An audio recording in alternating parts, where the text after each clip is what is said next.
I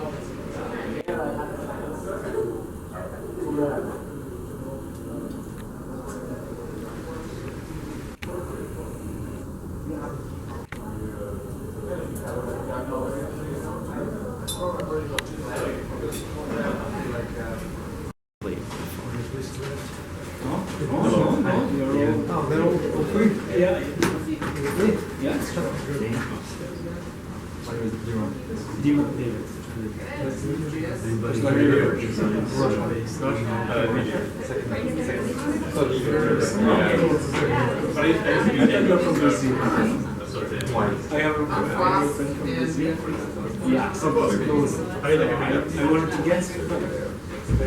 I don't know. It's the most. No.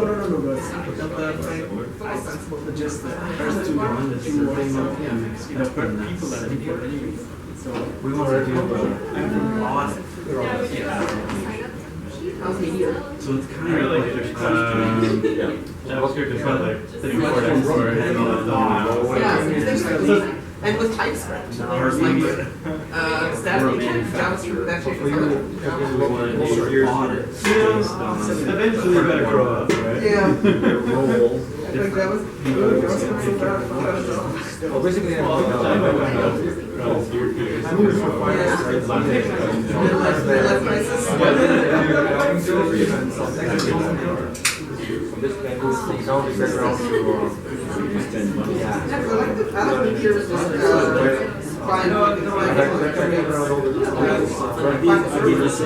not sure how I'm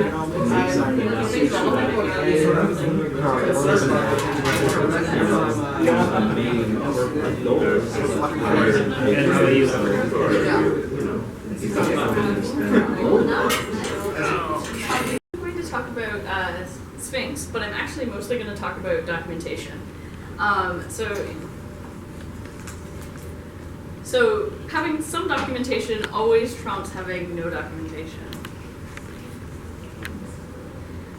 So when you write documentation, who are you writing your documentation for? It's going to be for your users and for your future self, because 6 months later when you go to look at your code, it'll look like somebody else wrote it because it was you 6 months ago and you're a different person by then. You'll have no idea what was going on there. It'll also help you improve your design. So when you're trying to explain what your code does and put it into coherent words, you'll find your flaws in your logic and things like that. So in case you didn't guess, I'm talking about technical documentation as opposed to like user documentation in the user of your software, more like users of your libraries if you're creating libraries. So technical documentation is divided into three main types. Step-by-step tutorials, topical guides, reference materials. There's some additional types, things like FAQs, Readme Files, and I'm sure there's other kinds as well. So tutorials. They should be quick. You want your users to have success in about 30 minutes. And when you make a tutorial, you'll probably make some bad design decisions just so that your users can get through quickly. And you should highlight that in your tutorial and say, I made this decision, don't really do this when you make your code, so that they know that that's not a good thing to do. They should be easy. So you want to guarantee success for your users, so you should really test it in different scenarios. So don't just test it on one OS, maybe try it out in different places. But you don't want it to be too easy. So there's some users that probably shouldn't succeed at using your code, and you want them to fail fast so that they don't get through the tutorial and then get stuck. And it should really reflect the feel of your project. So you want to demonstrate the widest cross-cut of features in your tutorial as possible so that people get a good feel for what your code does. So the second main type of documentation are topical guides. So topical guides are really like a deep dive into different areas of functionality. So they don't have to have every detail about how to do something, but they should have a fair amount of detail, and they should be providing the why you would do something. So they should be comprehensive. So after somebody reads your topical guide, they should pretty much understand why they would do something, what that feature is. And the big thing is that a lot of like open source projects and stuff will actually skip this type of documentation. So bigger projects might rely on books to cover the different features. And the problem with books is that they become outdated as soon as they're written for most projects. So reference materials. So they kind of are the next step beyond a topical guide, where they fully document your public APIs. And so when you're doing this, you don't want to just rely on auto-generated documentation out of your API, because that doesn't really give a lot of context to the parameters and stuff like that in the API. So you want to actually write your own words to describe the parameters and what they do when you give those particular different values. And they should provide the how to use your project or your library. So if you have a frequently asked question section, the best thing to do is to actually try and fix the problem that's causing people to ask the question over and over again. But there's sometimes you can't actually do that. So that's when you would add a section like this to try and save yourself some time and support costs. But it's really important to keep those up to date, because if they're always outdated, then you're still going to get all kinds of questions. Possibly more because you created more problems. And then finally, we talk about Readme files. So, so if you have a project, say, up on GitHub, and somebody goes to look at it, the first thing they'll see is your Readme file. So it should be an introduction to your project. It should have all the important details, you know, how to install it, what it does, where they can get more information about where your other documentation is, things like that. So the structure of your documentation, it's really important to have some. And you want to define your structure up front when you're writing docs. So you'll find things like wikis, they often have an organic structure, and if you've ever had to use one in like a workplace, you'll know that they're like a disaster, right? Like it's hard to find stuff anywhere in them. But if you kind of figure out the structure you want to have up front and maintain that, it'll make it much easier to find the information. And you should adjust it as needed throughout your project. You want to always keep your documentation up to date. So if you made a change in your code, you should probably be updating your docs. So if you wanted to write good documentation, the key is to just write more. So you want to, it's like when you want to get good at anything, you just need to practice. So it's really good to have an editor. If you can have one that has like some training in writing, it's even better because they know things. And then you should, just write some more. You want to read a lot, and when you read, you want to kind of analyze what you're reading for how effective it is, and try to take in their style, things like that, and then write some more after you read. Try and follow a style guide, so just pick a style guide that you like, and follow at least some key points in it.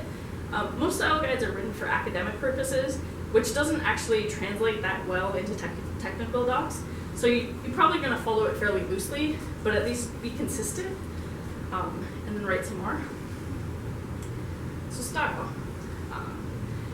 You probably want to be fairly conversational in your documentation. So you'll want to strike a personal tone, so you'll use I and we a lot in your documents, which is contrary to what you learn in school when you're writing formal papers. You would never write I in the paper. But it really helps your readers identify with the materials that you're writing. So you want to be careful with your tense as well. So you want to be consistent. And you'll usually use the second person future tense. So you'll say things like, when you've opened the menu, click settings. So you're telling the user, you know, what to do as they go into the future. You always want to be active rather than passive. So. Can I ask you about that? What Yes. is? How do you mean active? You mean you're currently always updating what you're? No, so more in the tense. So similar to this, you're like it's active, like telling the user to do something. I see. Okay. Whereas instead of saying like, what's Click the menu instead of the menu has been clicked. yeah. Okay. Does that make sense? Thank you. And you want to be concise. So you want to omit the fluff out of your sentences. So here's an example of kind of a fluffy sentence. A good tutorial should show off most of the different areas of your project. Could be made much more concise by saying a tutorial should show off the major project areas. It just makes it easier for your readers to follow what you're saying if you're just short and to the point. So there's different ways that people read. Depending on whether you're reading a printed document, like on paper, or on the screen. So if you're on the screen, it's more likely that users will skim through your documents. Whereas if they have it in a book, it's more likely that they'll actually like read every word in detail. So that will affect the style that you actually should write. And so when you're online, you'll want to use lots of markup. So you'll want to break up your sections with headers. You'll want to use structural elements like lists and tables and diagrams to show your different points. You'll want to use bold and italics a lot more than you would normally. And you'll want to write shorter paragraphs so that they can get to the point without having to read like a big block of text. Okay. So now we've kind of written our stuff, and now you want to edit it. So here's some tips. So if you're editing somebody else's stuff, don't just like, unless they've asked you to edit it, don't. Because you'll come across as a jerk, right? If you just start sending like corrections to people when you're reading their stuff. But if they've asked you for feedback, or you've said, hey, is it okay if I send you some feedback? Then maybe it's okay.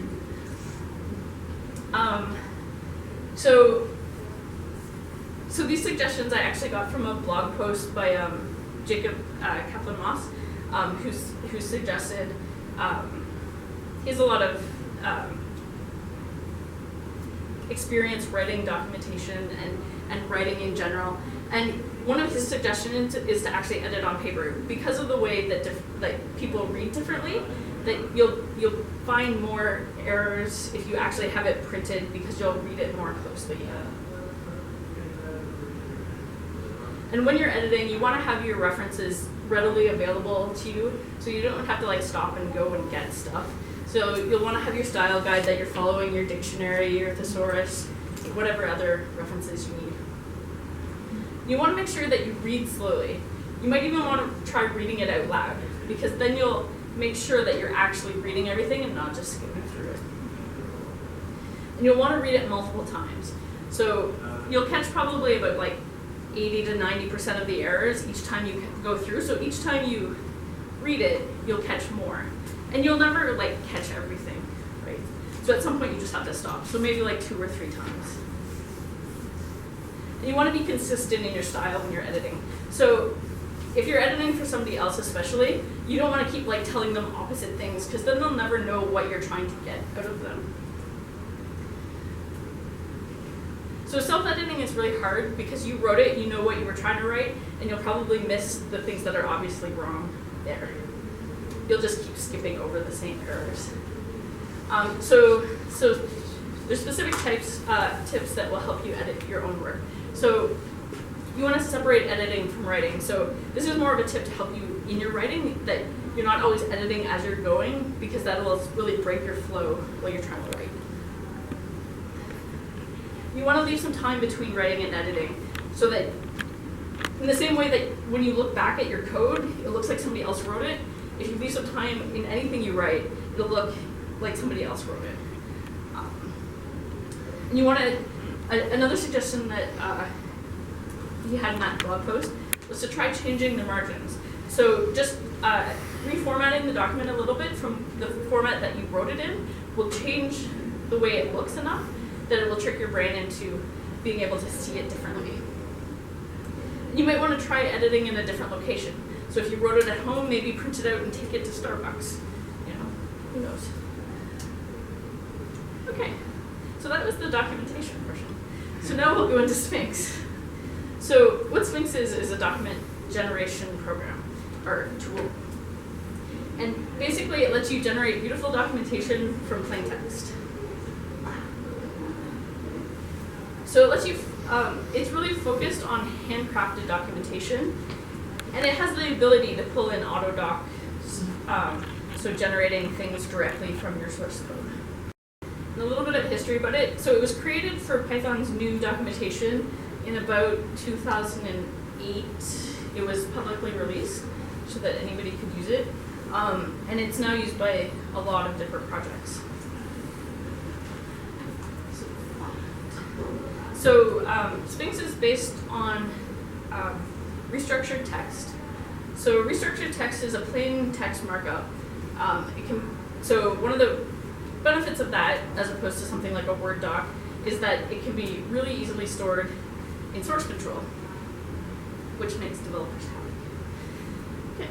And so it takes your restructured text, and then it can generate like any number of outputs. So this is just some of the outputs. I don't actually know all of them, but the most commonly used, I believe, is the HTML output.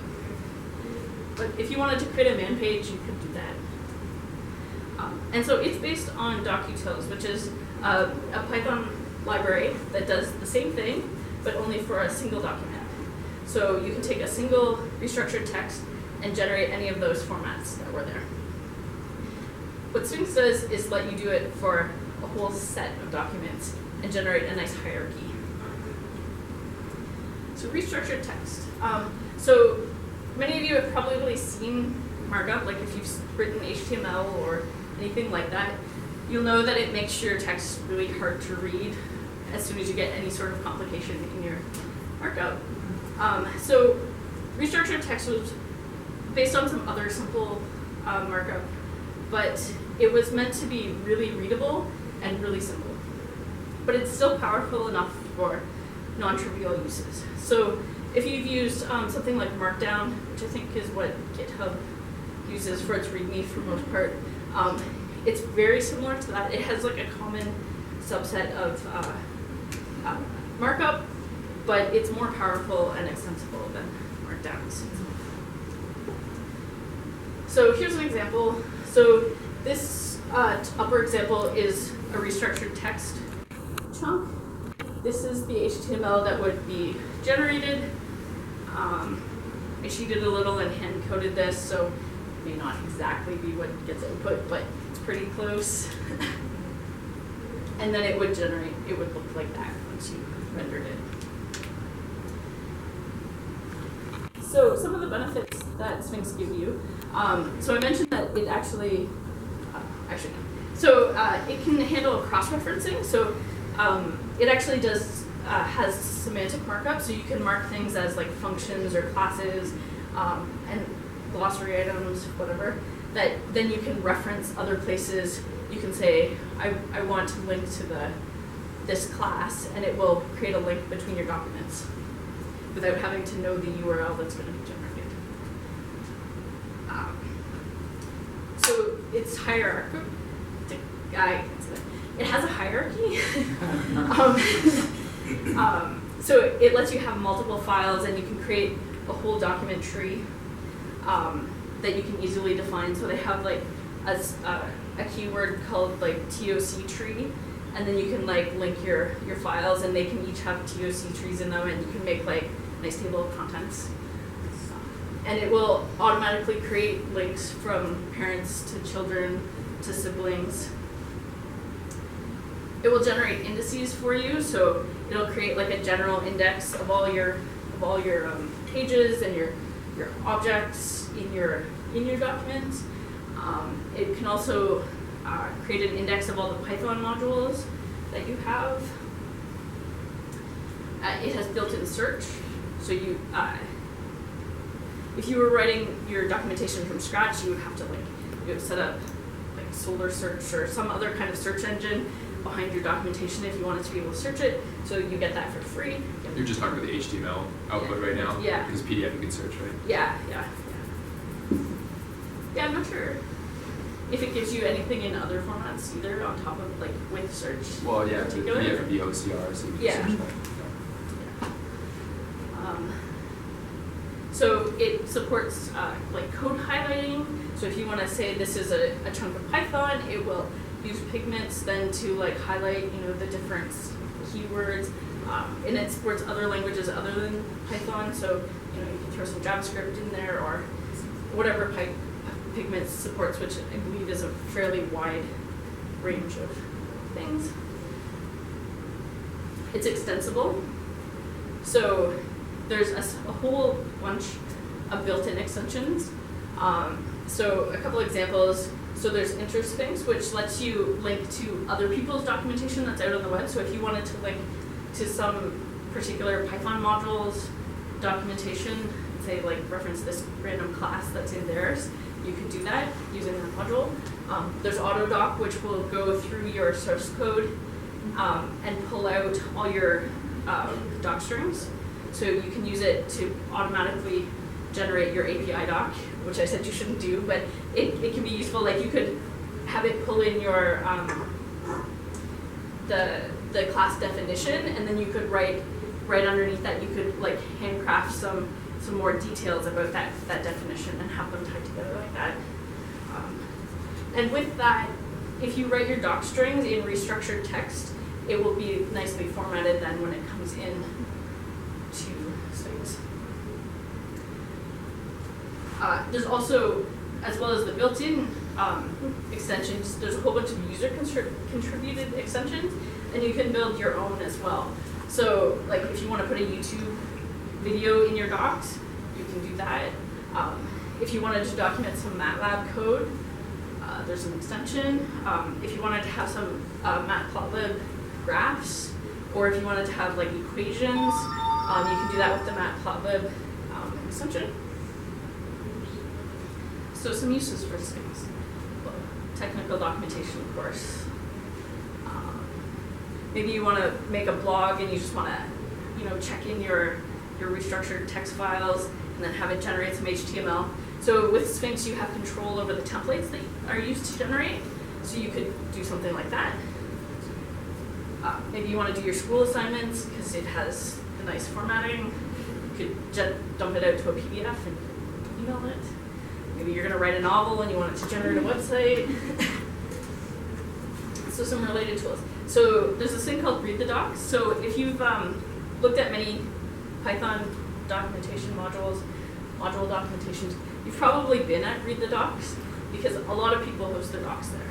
So they offer free hosted docs, and they automate the building and uploading of your docs on your commits. So you can check in your code to GitHub, and it will automatically update your docs for you. It saves you a lot of hassle. There's this thing called Pandoc that I just found about. And so basically it will take one type of markup and convert it to another type of markup. So if you have a whole bunch of stuff in one type of file and you want it in restructured text so you can throw it in your documentation, you can do that. And it will do it for you. It'll even support things like OpenOffice documents and dumping those into restructured text for you. Maybe you want to use something like Watchdog, which is a Python library that can monitor files and run shell commands. So you could use that to generate your docs and locally for testing. There's documentation about Sphinx generated using Sphinx. It's great. DocUtils is useful. There's the Jacob Kaplan-Moss's blog. And then Brendan Rhodes has done, for a few years, he did a Sphinx tutorial at PyCon. So there's a video on that available on the web, as well as all the materials that he gave out during the tutorial, so you can actually do it yourself if you wanted. And those are all available online, as well as so Read the Docs. And so Write the Docs is like a partner site to Read the Docs, where they talk about how to write documentation and things you should do. And this will be available in the WhatPy directory somewhere eventually. And we'll post it on Meetup as well. Yeah, okay. And then you can get the links. These are all actual links. There you go. Yeah. Is there a repository of themes you can use to generate the HTML, and is the HTML responsive? I believe there is a repository of themes that you can pick from. And then as well as do your own. I don't know what the responsiveness of the themes. They ship standard with it, and if you look at so there are some themes that ship standard with it, and if you look at, say, the documentation for the Python language itself, that's pretty representative. The Python 2 is representative sort of classic theme, and Python 3 documentation has been written, I think it's Alamaster, which is the standard. Is that responsive? Well, it's... Yeah, I think it is. Yeah, it is, The sidebar goes away on mobile. Yeah. The version of Read the Docs, the one they have, which I think is freely available, Yeah. is responsive. Yeah, it's Yeah. So they might have done some adding to make that happen. Some search book. Okay, cool. Pretty easy. So is there any sort of add-in to a browser or something to look at it like a WYSIWYG sort of, like you're typing it in Vim or Sublime Text and you see exactly how it would look? You could probably use something like Watchdog, where it would like Update. render. Write specifications for Sphinx for other languages, so that people who want to have their own language supported by Sphinx can make that possible.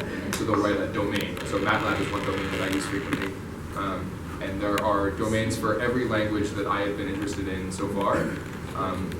Coincidentally, if you're writing Go has a built-in documentation generator that is, I think, in my opinion, more gorgeous than Sphinx. But Sphinx is really beautiful, so no matter what language you're writing in, please consider using it. You have to use Python to build your documentation, but besides that, you don't really need Python. So please use it because it's really nice and documentation is really important. It's a personal request. Out of curiosity, was this done using Sphinx, this presentation? No. I thought about it, but a little bit after I started. The presentation was excellent. You set a high standard. The consensus, though, is never leave a comment. It would just mislead people who follow it. Never write a comment. That's true. You mean comments in your code? Yeah. Yes, I somewhat agree with that. So I used to be like a big proponent of never writing comments, and then I went back to my code that I wrote like 3 years ago, and I was like, what was I thinking? This makes no sense at all. So I've gone back a little bit, and I'd say that commenting what you're thinking is good. Commenting what you're doing is not so good. They say the mnemonic value of the names you choose should be the documentation. Yes, so I agree with that. But sometimes you need a little bit more context of the thoughts behind what you're doing. So some of my experiences with writing comments in code is that I write a comment and then maybe a few weeks later I change the code and the comment no longer applies. Yes. And then you get a bit rot. Yes. The nice thing about incorporating, like having an actual docs folder in your source repo that can get built by Read the Docs is that if you choose to, Django and other projects do this, you can require any core requests that change anything to actually also at the exact same time change your documentation. Getting to that habit can be challenging, but if they're in separate places, that basically makes it possible. Yeah. I find in my actually great presentation. I love Sphinx. I think Sphinx is I use it a lot for my projects as well. I find in my personal experience that there are certain rings, like when you're understanding code, there are certain there are certain layers to it. So like I would say that the nomic value of the code itself would be the first layer, and then you look at the test. Then you look at the test for that code to actually see how it behaves. And then after looking at the test, you have then documentation. I feel like every time I was doing code review, my boss would have my code open in one window on that diff, and then they have the test open in the other. So the nice thing about Sphinx as well, I find, is that it forces you to I won't say forces, but it encourages you to adopt a structure where you have a function, you have the big block of code in the doc string, and then you have your actual behavior. so that as soon as you make a code change, you see it you see that documentation right there plain as day. And as well, yeah, that's what I have to say. I just had a quick comment on the first part of your talk about style. When I read books about languages or computer stuff technical, one thing that comes to my mind is that when they write, they really think that the reader is like a computer, line by line. So there is that the flow is not going for a human. It's like for a computer. Do this, do this, do this. Yeah. So. Yes.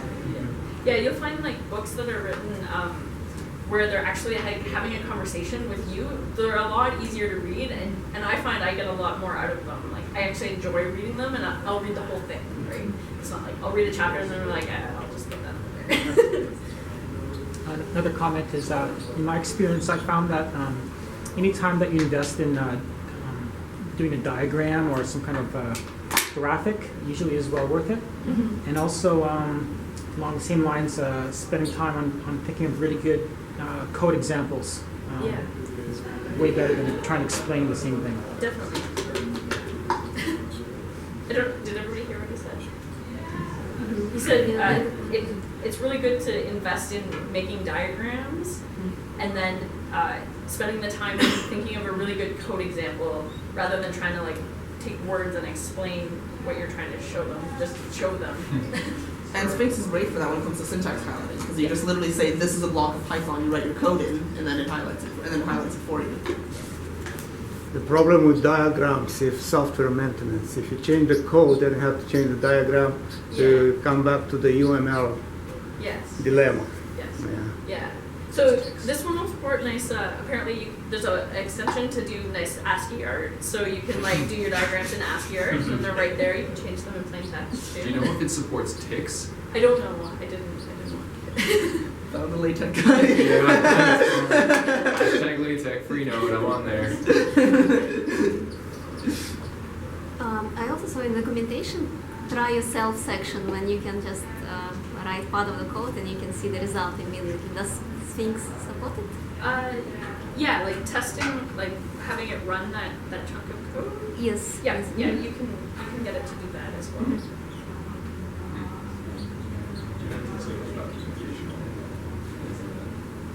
Okay. Oh, and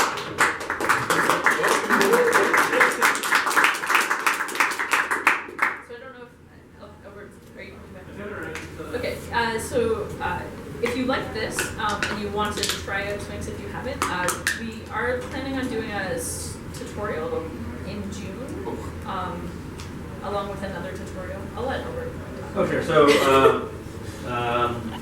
So what we've been doing in the past is generally on the third Wednesday of every month, we meet at Death by His Little Brother and chat and have drinks. But we've been trying to alternate that with other events. So this is not our first time doing it, but hopefully the first time in the series. So that means next month, May, we will be back at Death by His Little Brother, just having drinks and chatting. But the third Wednesday of June, which is the 15th, is it really that early? Calendars. We're going to be doing a pair of tutorials, one on documentation, so if you actually want to like practice writing some of the stuff that you haven't had an opportunity to do before, and then a tutorial on sort of migrating from MATLAB to NumPy and SciPy. And so you can pick a tutorial, we'll have pizza sort of in the middle, and we'll be doing it at the campus of the University of Waterloo. So more details about that as they firm up will be on the meetup, but that's the kind of plan. So thanks for coming. I imagine people can hang out here for at least till 9. Continue the conversations that I keep rudely interrupting. And thanks for coming. Hope you guys enjoyed yourselves. If you have feedback, you can talk to myself, Caroline, or Julie, or Pavel as well. And we'll try to incorporate that. And also you can comment on the meetup as well. And yeah, thanks for being awesome.